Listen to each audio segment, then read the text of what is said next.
Hello तीकू lovers, स्वागत है आप लोगों का मेरे चैनल में। आज की स्टोरी बहुत ही खास होने वाली है क्योंकि आज की स्टोरी में हमें पता चलेगा कि पिछले 5 साल में वी के साथ ऐसा क्या हुआ था। तो जो लोग भी जानना चाहते हैं तो प्लीज़ आज की स्टोरी ज़रूर देखें और स्टोरी अच्छी लगे तो एक लाइक ज़रूर करें। वी की मॉम को देखकर जेके डर जाते हैं। वी की मॉम धीरे से कहती हैं जेके से कि मेरे पीछे आओ। वी की मॉम आगे चली जाती हैं। जेके कहते हैं क्या उन्होंने हमारी सारी बातचीत सुन ली। वी की मॉम जेके को एक कमरे में लेके जाती है जहाँ पर बहुत सारी पेंटिंग बनाकर रखी होती है और कहती हैं कि ये सारी पेंटिंग त्योंग ने बनाई हैं। उसे छोटी सी ही उम्र से पेंटिंग बनाने का बहुत शौक था, लेकिन उसके हालात ऐसे थे कि वो कुछ नहीं कर पाया। जैसे ही मुझे पता चला कि उसको इन चीज़ों का शौक है, मैंने उसको वो सब कुछ ला के दिया जिसकी उसको ज़रूरत थी। जेके सभी पेंटिंग देखते हैं और कहते हैं ये बहुत ही सुंदर है। वी की मॉम कहती है उसने 4 साल पहले इन पेंटिंग को बनाना शुरू किया और अब उसको देखो ऐसा लगता है जैसे किसी कलाकार ने सदियों से इस पेंटिंग को बनाया है। जेके कहते हैं क्या मैं आपसे कुछ पूछ सकता हूँ। वी की मॉम कहती हैं त्योंग के बारे में। जेके बड़ी हैरानी से कहते हैं आपको कैसे पता। मॉम कहती हैं कि जब मैंने तुम्हें पहली बार देखा था तो तुम मुझे जाने पहचाने से लगे, लेकिन अब मुझे पता है कि मैंने तुम्हें कहाँ देखा है। वी की मॉम जेके को एक पेंटिंग दिखाती हैं जिसमें जेके की फ़ोटो बनी होती है।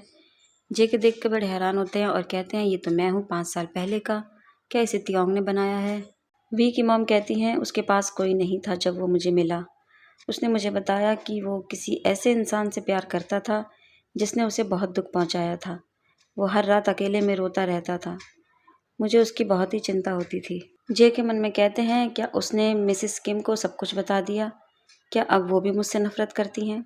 तभी वी की मॉम कहती हैं कि मुझे पता है कि आपका यहाँ होना कोई इत्तेफाक नहीं है, इसलिए इस बार आपको जो मौका मिला है उसका अच्छे से इस्तेमाल करें। जंगकुक, यहाँ बैठो, मैं तुम्हें सब कुछ बताती हूँ। आर्मी, यहाँ से जितनी भी बातें होंगी वो सब 5 साल पहले की हैं, जब मिसिस किम को त्योंग मिले थे। हॉस्पिटल में त्योंग एडमिट है और उनकी हालत बहुत ही ख़राब है। 1 हफ्ता हो गया, उन्हें होश नहीं आया है।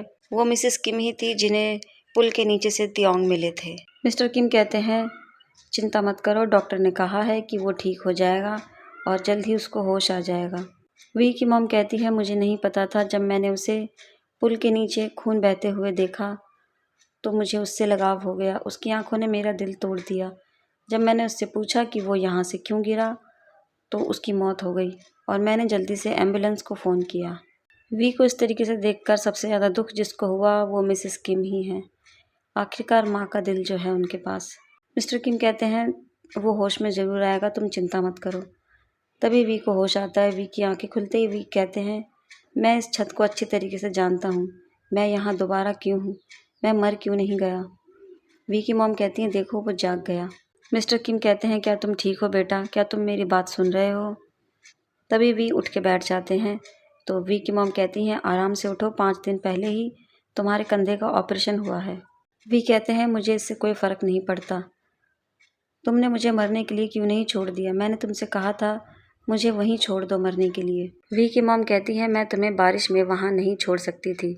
शायद भगवान ने मुझे तुम्हारी मदद करने के लिए उस रास्ते पर भेजा था। वी कहते हैं कि मैंने आपसे मदद नहीं मांगी थी मैडम। मैं अपनी दुख भरी ज़िंदगी से छुटकारा पाने ही वाला था कि आपने मुझे वापस वहीं पहुंचा दिया। मिस्टर किम कहते हैं आप अपना जीवन ख़त्म क्यों करना चाहते हैं मुझे नहीं पता। आपके साथ ऐसा क्या हुआ, लेकिन हो सकता है कि आप अपना जीवन बेहतर बनाने के लिए यहाँ आए हैं।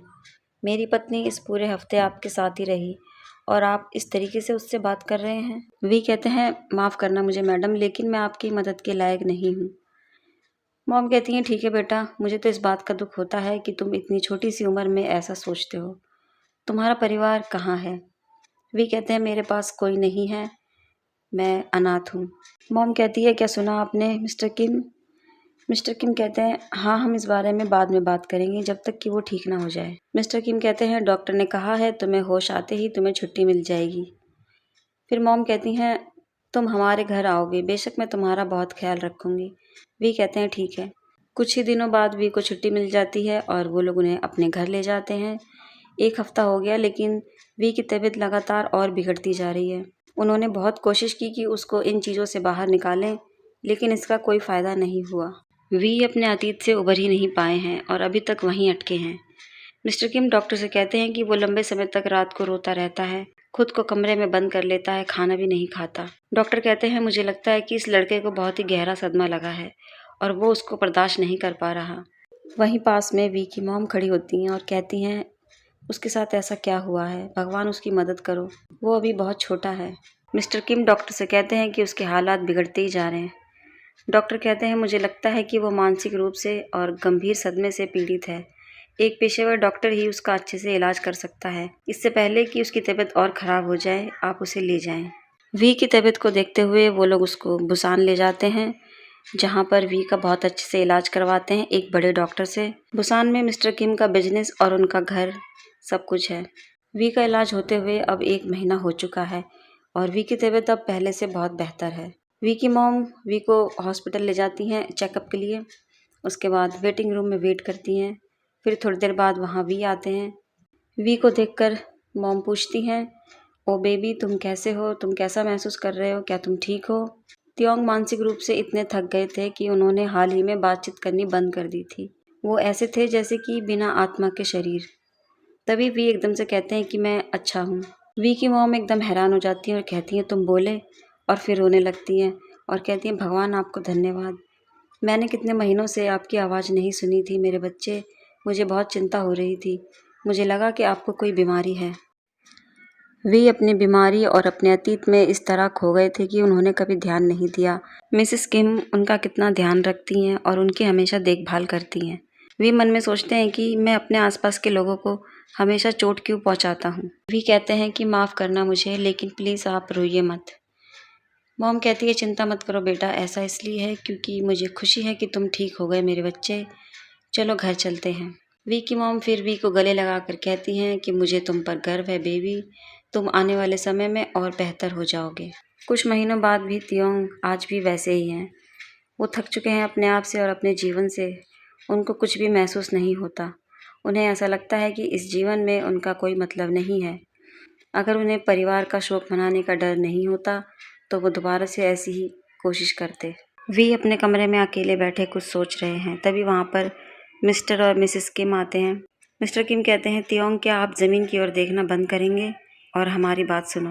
वी कहते हैं माफ़ करना मुझे, मैंने आप लोगों पर ध्यान नहीं दिया। फिर मॉम कहती हैं हम तुमसे ज़रूर एक बात करना चाहते हैं, क्या तुम हमारे बेटे बनोगे ताई? वी इतने हैरान होकर पूछते हैं क्या? लेकिन मैं क्यों? मुझे नहीं पता कि मैं क्या कहूँ, लेकिन मैं इस परिवार का हिस्सा बनने के लायक नहीं हूँ। मिस्टर किम कहते हैं मैं तुम्हें काफ़ी समय से देख रहा हूँ मेरे बेटे। मॉम कहती है मैंने तुम्हें जब से पहली बार देखा था तभी से मुझे तुमसे लगाव हो गया था। मुझे आशा है कि तुम मुझे अपनी माँ के रूप में स्वीकार करोगे। तो क्या तुम राज़ी हो हमारे परिवार में शामिल होने के लिए? वी थोड़ा घबराते हैं और सोचते हैं कि इतने अच्छे परिवार के पास एक अच्छा बेटा नहीं है। मेरे जैसे लड़के के लिए ऐसा परिवार बनाया है। वी के पास उनके हियोंग के अलावा उससे पहले कोई परिवार नहीं था, लेकिन उसे उसके जैसे परिवार की ज़रूरत है। वी थोड़ा सोचते हैं फिर कहते हैं ठीक है। जैसे ही वी हाँ बोलते हैं वी की मॉम रोने लगती हैं और कहती हैं सच में? मिस्टर किम कहते हैं भगवान मैं बहुत खुश हूँ कि मेरा बच्चा मेरा सबसे बड़ा बेटा बनना चाहता है। उसके बाद वी भी रोने लगते हैं और रोते हुए कहते हैं कि मुझे अपने बेटे के रूप में अपनाएं, मुझे आपके प्यार की बहुत ज़रूरत है। मिस्टर किम कहते हैं हम तो शुरू से ही तुम्हें अपना बेटा मानते हैं। वी जाते हैं और उन दोनों को गले लगाकर रोने लगते हैं और कहते हैं आप लोगों का बहुत ही धन्यवाद, आप दोनों ने मेरा बहुत ख्याल रखा। तो फाइनली आर्मी आप लोगों को पता चल गया कि वी के साथ पिछले 5 साल में क्या हुआ। वी ने बहुत ही दुख झेले हैं और अब उनके पास एक बहुत अच्छा परिवार है और वो बहुत खुश हैं। तो आगे अब हम ये देखेंगे कि वी कब तक जेके को माफ़ करते हैं।